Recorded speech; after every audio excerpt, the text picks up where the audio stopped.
रामू हलवाई मलकापुर देहात में अपनी बीवी और बच्चों के साथ रहता था।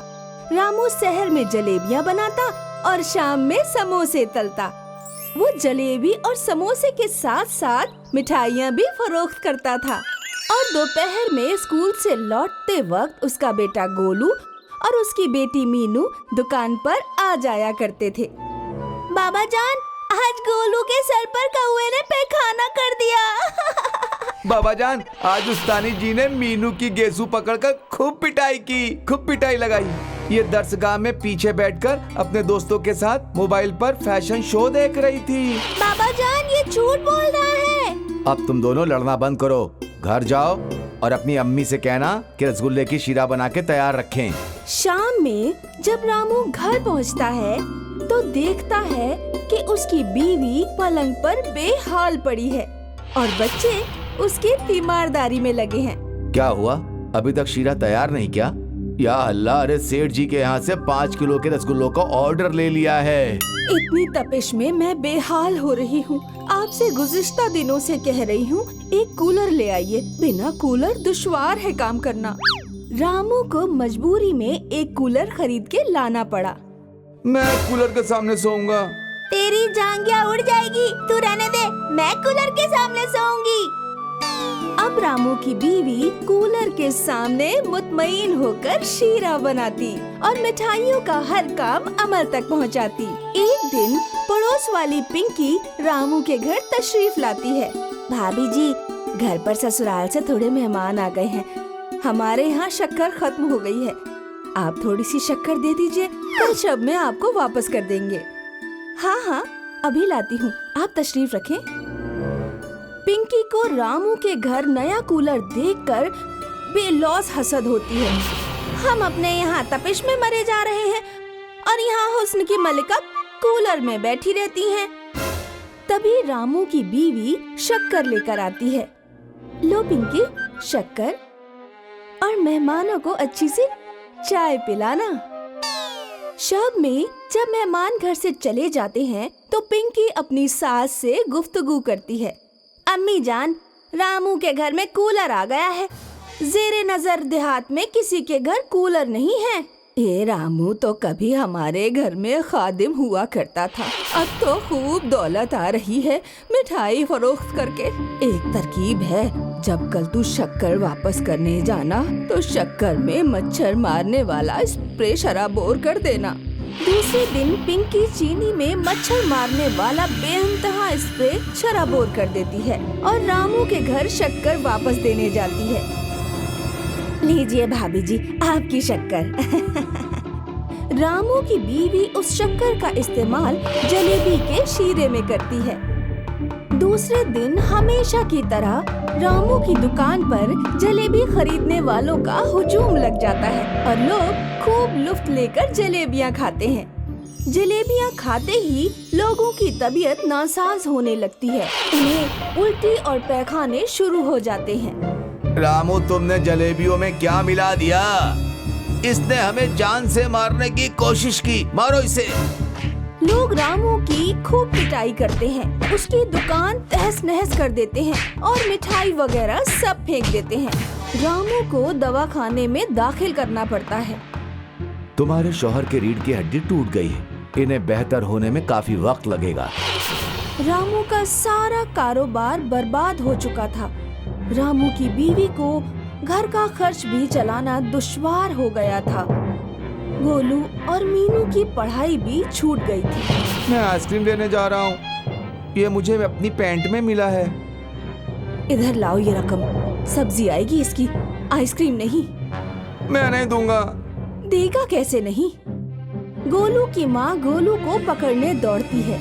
गोलू भागता है और आगे गिर जाता है और 10 का नोट उड़कर कूलर के पीछे से कूलर के अंदर चला जाता है। कूलर के आगे से हजारों नोटों की बारिश हो जाती है।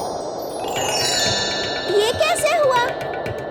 मीनू अपने पर्स से एक 100 का नोट निकाल कर लाती है और कूलर में डाल देती है। आगे से हवा के साथ हजारों 100 के नोट निकल आते हैं। लगता है ये तिलिस्मी कूलर है। जिसके पीछे से एक नोट डालो तो हजारों नोट निकलते हैं। तिलिस्मी कूलर से 1 लाख रकम जमा कर ली थी। ये लोग रामू को दिल्ली के एक बड़े दवाखाने में दाखिल कराते हैं। रामू माशाअल्लाह से चंद दिनों में ही सलामत घर लौट आता है। हमें लालच में नहीं पड़ना चाहिए। खुदा का शुक्र है हमारे पास तिलिस्मी कूलर है, लेकिन मैं फिर भी हलवाई की दुकान दोबारा खोलूंगा और मेहनत मशक्कत से पैसे कमाऊंगा। तिलिस्मी कूलर की बात पिंकी और उसकी सास को पता चल जाती है। अगर वो कूलर हम चुरा लें तो मजा ही आ जाएगा। एक शब जब रामू के सारे परिवार के लोग सो रहे थे तो पिंकी और उसकी सास खामोशी से रामू के घर में दाखिल होते हैं। बहू, जल्दी से इसमें पैसे डाल, फिर हम एक ही शब में दौलतमंद बन जाएंगे। पिंकी कूलर में एक साथ कई रकम डालती है और यकायक कूलर से गर्म हवा निकलती है। पिंकी और उसकी सास के चेहरे झुलस जाते हैं। लगता है कल मुही तूने कोई गड़बड़ कर दी, फिर से डाल पैसे। पिंकी दोबारा कूलर में पैसे डाल देती है। कूलर से सदा आती है, मैं लालचखोर लोगों की मदद नहीं करता। तुमने अपनी लालच को अमल करने के लिए मेरा नाजायज इस्तेमाल किया। अब अंजाम के लिए तैयार रहो। कूलर से एक साथ कई तीर निकलते हैं। भागो! पिंकी और उसकी सास भागते हैं। वो तीर उनकी पुश्त पर आकर लग जाते हैं। पिंकी परेशान होकर रामू के घर कूलर वापस दे आती है।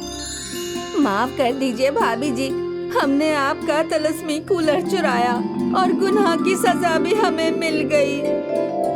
तभी तो कहते हैं कि लालच बुरी बला होती है।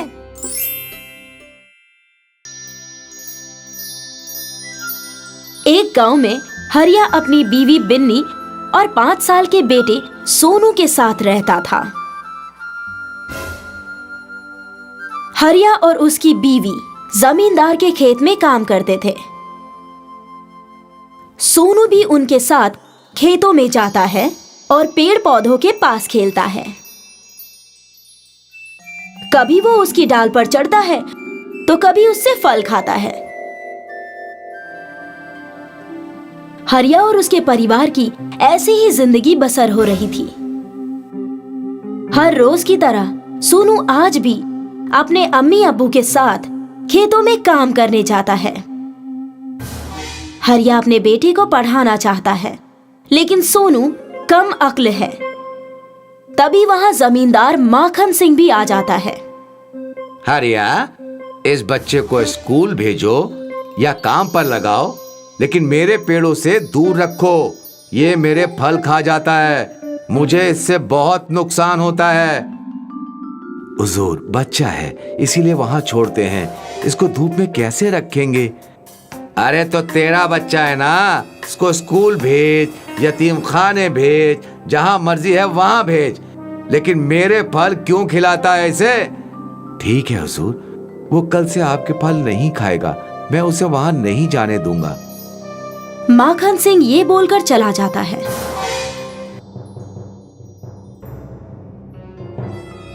क्या हुआ? तुम इतनी फिक्र में क्यों हो? सोनू को स्कूल में दाखिला नहीं मिल रहा, घर में अकेले छोड़ नहीं सकते और खेत में धूप में रख नहीं सकते। सिर्फ जमींदार के बागीचे का ही सहारा है, लेकिन अब वहां भी मुश्किल है। अब सोनू कहाँ रहेगा? मैं स्कूल जाकर एक बार मैडम जी से बात कर लूंगी।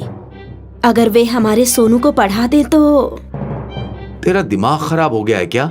तुझे समझ नहीं आता? जब मास्टरनी जी ने बोल दिया है कि सोनू कम अक्ल है तो वो इसे नहीं पढ़ाएंगी। अच्छा ठीक है, अभी काम करते हैं, फिर सोचते हैं कि क्या करना है।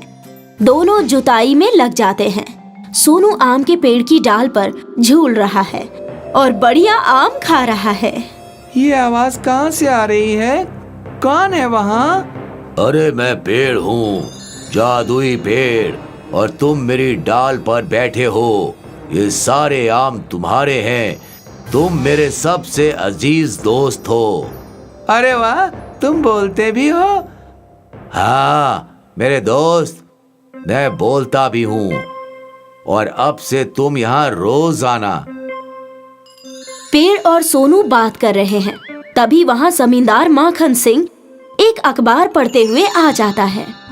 भारत में आएगी आलू की मशीन, एक तरफ से आलू डालो और सोना निकालो। अरे वाह, मैं तो इससे बहुत दौलतमंद हो जाऊंगा।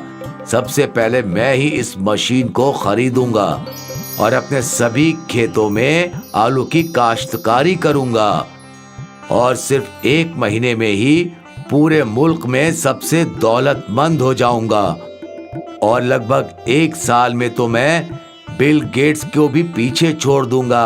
अरे वाह, मैं तो बेहद दौलतमंद हो जाऊंगा। अब चाहे जो भी हो, मैं ये मशीन खरीद के ही रहूंगा।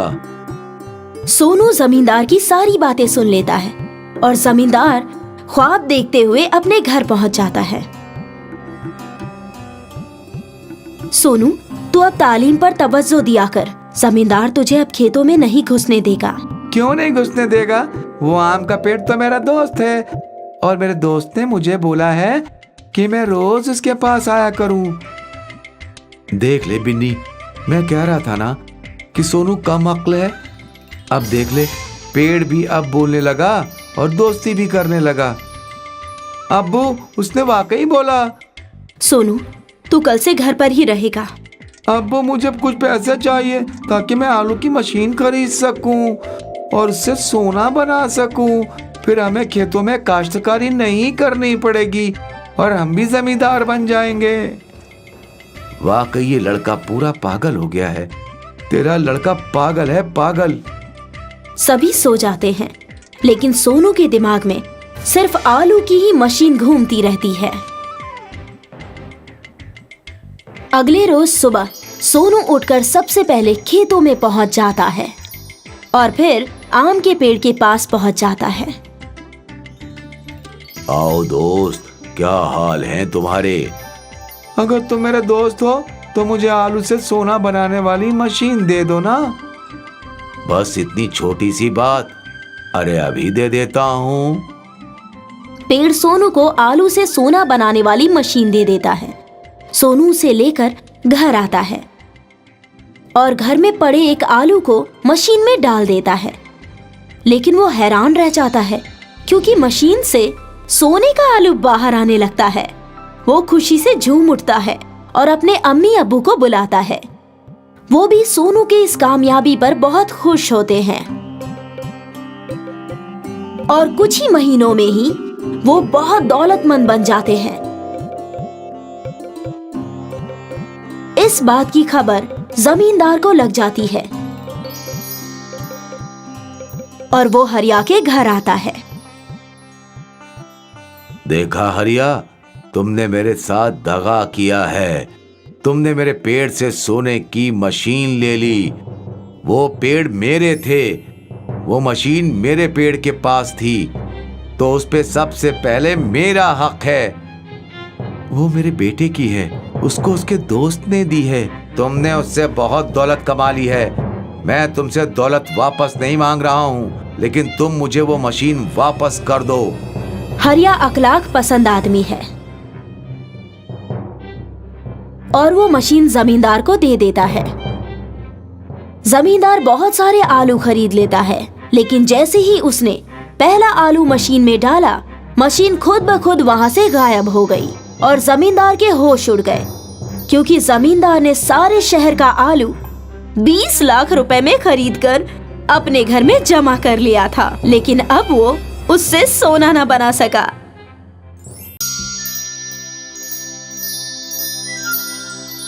एक गांव में रामू और श्यामू 2 पड़ोसी रहते थे। रामू बहुत ही शरीफ आदमी है, जबकि श्यामू स्वभाव से उतना ही बेअदब और झगड़ालू है। रामू गांव में ठेला लगाकर गन्ने का रस बेचता है और श्यामू हर 10 रोज में अपना कारोबार बदलता रहता है। रामू गांव के एक चौराहे पर आज सुबह अपने गन्ने का ठेला लेकर पहुंच गया और तभी वहां से श्यामू निकल के जाता है। आ जाते हैं सुबह सुबह, खराब माल बेच के मुनाफा कमा रहे हैं। और एक हम हैं। सारा माल उम्दा किस्म का बेचते हैं, लेकिन मुझसे सब इतना चिढ़ते हैं कि मेरा कारोबार डूब रहा है। अरे भाईजान, तुम इतना परेशान क्यों हो रहे हो? सब अपना अपना नसीब है। और अगर तुमको लगता है कि मैं लोगों को खराब माल बेचकर बेवकूफ बनाता हूँ, तो भाईजान ये काम आप शुरू कर लीजिए। रामू ये कहकर अपने काम में लग जाता है। श्यामू अपने मन में कुछ सोचता हुआ अपने घर की ओर जाने लगता है। बहुत गुरूर आ गया है रामू में। इसका गुरूर तो तोड़ना पड़ेगा। ये रामू समझता है कि इसका कारोबार बहुत अच्छा चल रहा है, लेकिन इसको कुछ पता ही नहीं कि अभी गर्मी का समय है, इसीलिए सब लोग गन्ने का रस पी रहे हैं। और मेरा कारोबार तो दक्षिण भारत का था और वो गांव वालों को बिल्कुल पसंद भी नहीं आएगा। मगर अब से मैं भी गन्ने का रस ही बेचूंगा और खूब सारे पैसे कमाऊंगा। श्यामू खुद की उलझन में ही अपने घर पहुंच जाता है और एक गन्ने के रस का ठेला तैयार करता है। अगले दिन श्यामू भी अपना ठेला लेकर रामू के करीब ही खड़ा हो जाता है। एक आदमी गन्ने का रस पीने रामू के पास आता है। भाईजान, एक गिलास गन्ने का रस पिला दो। कितने रुपए का है? भाईजान, बिल्कुल ताजा और मीठा रस है, सिर्फ 10 रुपए में एक गिलास। तभी श्यामू बीच में बोल पड़ता है। एक गिलास सिर्फ 5 रुपए में जी हाँ, सिर्फ 5 रुपए में, वो भी ठंडा ठंडा खसूसी गन्ने से निकला हुआ रस, जो एक बार पिए वो कभी ना भूले। अरे वाह, कितना सही है। मैं 10 रुपए में 2 गिलास पी सकता हूँ। रामू भाईजान, आप बहुत महंगा दे रहे हैं, आप रहने दो, मैं तो श्यामू से ही लूंगा। दाम कम करो और खसूसियत ज्यादा उम्दा करो। वो आदमी भी रामू की दुकान छोड़कर श्यामू के पास जाकर गन्ने का रस पीता है और बहुत खुश होकर वहाँ से चला जाता है। क्यों रामू, मैंने कहा था ना कि कभी अपने काम पर गुरूर नहीं करना चाहिए। लो, मैंने तोड़ दिया तुम्हारा सारा गुरूर।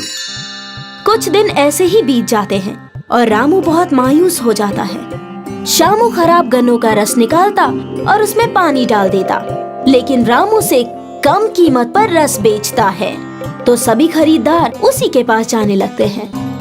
एक दिन रामू सुबह सुबह अपनी मायूसी से ठेला लेकर रस बेचने आया, लेकिन आज वो बेमन ही काम पर आया, क्योंकि आजकल उसकी बिक्री होना बंद हो गई थी, तो उसका अब काम पर आने का मन नहीं करता था।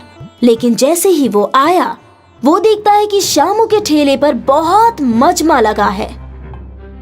तुमने अपना घटिया माल से हम सबको बहुत नुकसान पहुंचाया है। जिसने भी तुम्हारे यहाँ से गन्ने का रस पिया है, वो अब तक बीमार पड़ा है। हम तुम्हें नहीं छोड़ेंगे। सब लोग श्यामू को बहुत पीटते हैं और उसका कारोबार एक बार फिर से बंद हो जाता है। जब मैं मार खा रहा था तो रामू मुझे बचाने नहीं आया। मैं आज ही कुछ ऐसा करूंगा जिसमें रामू भी कल यहाँ गन्ने का रस न बेच पाए। गुस्से से भरा श्यामू कबाड़ में से एक पुरानी गन्ने की मशीन लाता है और उसे रामू के मशीन से रात को बदल देता है।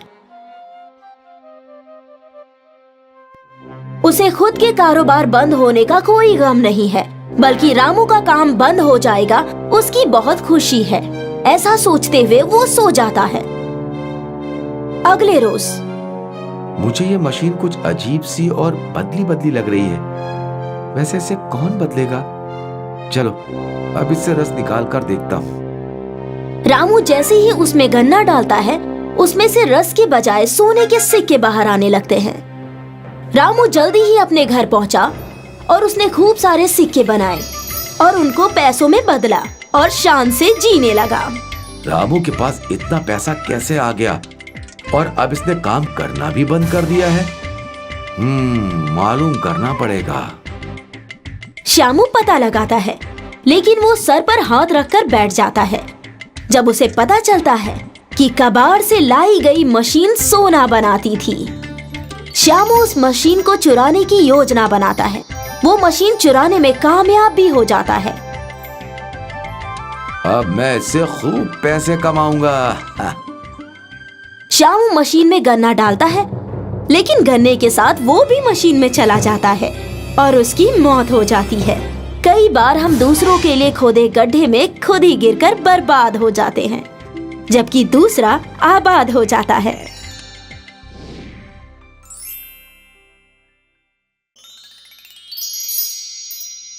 आरती जिस मकान में रहती थी, उसके मकान मालिक उसे अपनी सगी बेटी की तरह प्यार करते थे। आरती ने उनका काफी ख्याल रखा था। उसके मकान मालिक और मालकिन एक रोज बाहर निकले और कभी लौटकर नहीं आए। उनका एक कार हादसे में इंतकाल हो गया।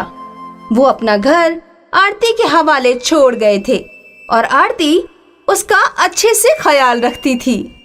पर एक रोज मकान मालिक के बेटे और बहू आए। आरती, तुम्हें अम्मी अब्बू ने घर की जितनी चाबियां दे रखी हैं, वो सब लौटा दो मुझे। भाईजान, चचा और चची जान ने सिर्फ दरवाजे की ही चाबियां दी थी मुझे, और कोई चाबी नहीं है मेरे पास। देखो आरती, अब मैं आ गया हूँ तो तुम मुझे सारी चाबियां दे सकती हो और ये घर भी छोड़ दो। भाईजान, मेरे पास एक ही चाबी है और वो मैं आपके हवाले कर दूंगी। रही बात घर छोड़ने की, तो मेरे पास रहने के लिए और कोई आसरा नहीं है। मैं कहाँ रहूंगी भाईजान? तुम कहीं भी रहो, हमें क्या।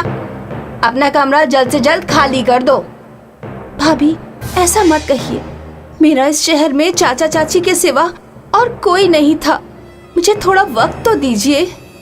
दुरुस्त है, इस महीने के आखिर तक इस घर से निकल जाना।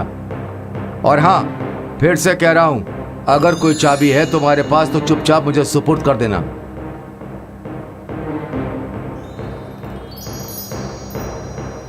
भैया किस चाबी की बात कर रहे हैं? कहीं तहखाने की चाबी तो नहीं चाहिए उन्हें? पर तहखाने का दरवाजा तो खुला रहता है हमेशा।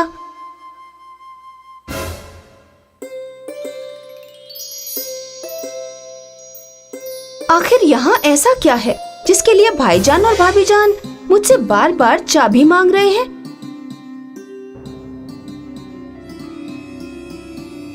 अरे, इस कमरे के अंदर नल क्यों खुला रह गया है? चचा जान चाची जान भी क्या क्या अजीबोगरीब चीजें करते हैं। इतना गंदा पड़ा है ये नल भी।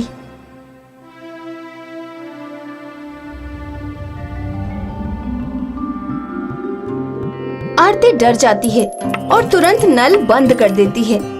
उसे लगता है कि ये शायद नकली सोना होगा। जरूर ये चाचा चाची जान की कोई शरारत रही होगी। दिखने में, छूने में और वजन से तो ये असली सोना लग रहा है। आरती ऊपर जाकर भाभी को बताने ही वाली होती है कि भाभी ऊपर से उसका नाम लेकर आवाज लगाती हैं। आरती, अरे आरती किधर मर गई? हाँ भाभी जान, आई।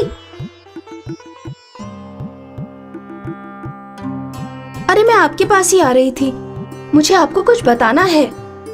मेरे पास तेरे से गप्पे लड़ाने का वक्त नहीं है। जरा बाजार से सब्जी ले आ। भाभी जान, सुन तो लीजिए मेरी बात। तुमको यहाँ काम करने के लिए बुलाया है मैंने, बातें करने नहीं। अरे नहीं भाभी जान, ऐसा नहीं है। ठीक है, मैं बाजार से आकर बात करती हूँ आपसे। आरती ने अपने हाथों में 4 सोने के सिक्के ले लिए थे। बाजार जाते वक्त उसने पास वाले सुनार से सिक्के की जांच करवाई।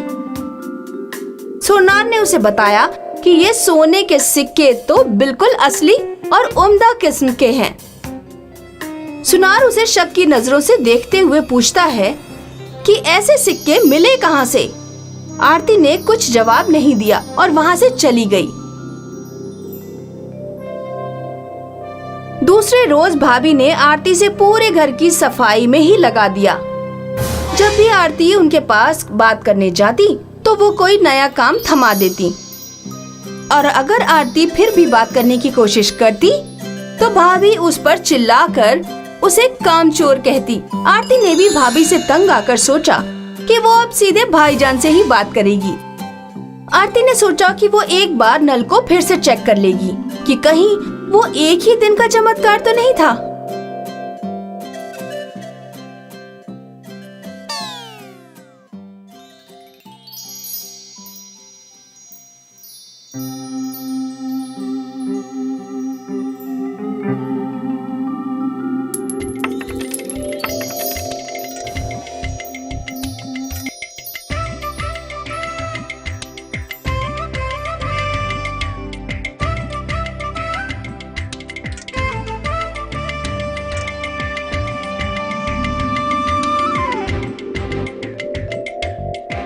आरती, इधर आना। जी चाचा जान। अरे बेटा, तुम 2 साल से दिनेश जी के यहाँ रह रही हो और उस दिन से पहले तुम कभी सोने के सिक्के लेकर नहीं आई। चाचा जान, वो कैसे बताऊं? शायद आप विश्वास नहीं करेंगे। सोने के नल के बारे में? चाचा जान, आपको कैसे पता चला? क्या भाईजान भाभी ने कुछ कहा? नहीं बेटा, उस रोहन और उसकी नर्क चढ़ी बीवी से तो मैंने तभी बात करना बंद कर दिया था जब उसे घर से धक्के मार के निकाला गया था। अरे आप ये क्या कह रहे हैं चाचा जान? हाँ बेटा, दिनेश जी एक बहुत ही नेक दिल इंसान थे। उन्हें एक दिन खुदा की ओर से तोहफे के तौर पर वो सोने का नल मिला। उन्होंने कभी उन सोने के सिक्कों का गलत इस्तेमाल नहीं किया। वो महीने में बस 3-4 सिक्के निकालते थे और उसे फरोख्त के आसपास के अनाथ आश्रम में दान दे देते थे। पर ये रोहन, ये अपने अम्मी अब्बा जैसे बिल्कुल नहीं था। पर उनको घर से क्यों निकाल दिया? रोहन और उसकी बेगम को सोने के नल के लालच में अंधा कर दिया था। वो भी इस हद तक कि रोहन ने अपने खुद की अम्मी के ऊपर हाथ उठा दिया। दिनेश जी ने उसी वक्त दोनों को घर से रुखसत कर दिया। या अल्लाह, ये सब तो मुझे मालूम ही नहीं था। इसीलिए वो मुझे उस घर से निकालने की फिराक में लगे हुए हैं। बेटा, तुम किसी तरह से उस नल को छुपा दो, वरना वो रोहन और उसकी बेगम सारा सोना खा जाएंगे और दिनेश जी की आत्मा को कभी भी सुकून नहीं मिल पाएगा। पर चाचा जान, मैं ऐसा कैसे कर सकती हूँ? मुझे तो उस घर से निकाला जा रहा है। बेटा, उस नल को या तो तुम तोड़ दो या उन दोनों को उस घर से निकलवा दो। आरती घर पहुँचती है और वहाँ उसका इंतजार भैया भाभी जान के साथ साथ पुलिस भी कर रही होती है। देखिए इंस्पेक्टर साहब, यही है वो लड़की जिसने मेरे अब्बा के कीमती सोने के सिक्के चुराए हैं। नहीं नहीं, ये सच नहीं है इंस्पेक्टर। अच्छा, झूठी। ये सच नहीं है तो तू ये सोने के सिक्के की थैली लेकर कहाँ भागने वाली थी? देखिए सर, इसने सारे कपड़े भी पैक करके रखे हैं भागने के लिए। नहीं सर, ये बिल्कुल सच नहीं है, बल्कि मुझे ये लोग घर से निकाल रहे थे। इंस्पेक्टर ने आरती को पकड़ लिया और जेल ले जाने लगा। तभी सुनार और आसपास के लोग आरती की मदद करने आए और सबने रोहन और मीता की सच्चाई इंस्पेक्टर को बता दी और इंस्पेक्टर को मजबूर कर दिया कि रोहन और मीता को पकड़कर जेल ले जाने के लिए। रोहन और मीता को जेल हो गई और आरती ने दिनेश शर्मा के नाम से उस घर में एक अनाथ आश्रम खोल लिया और उन सिक्कों से गरीबों की मदद करने लगी।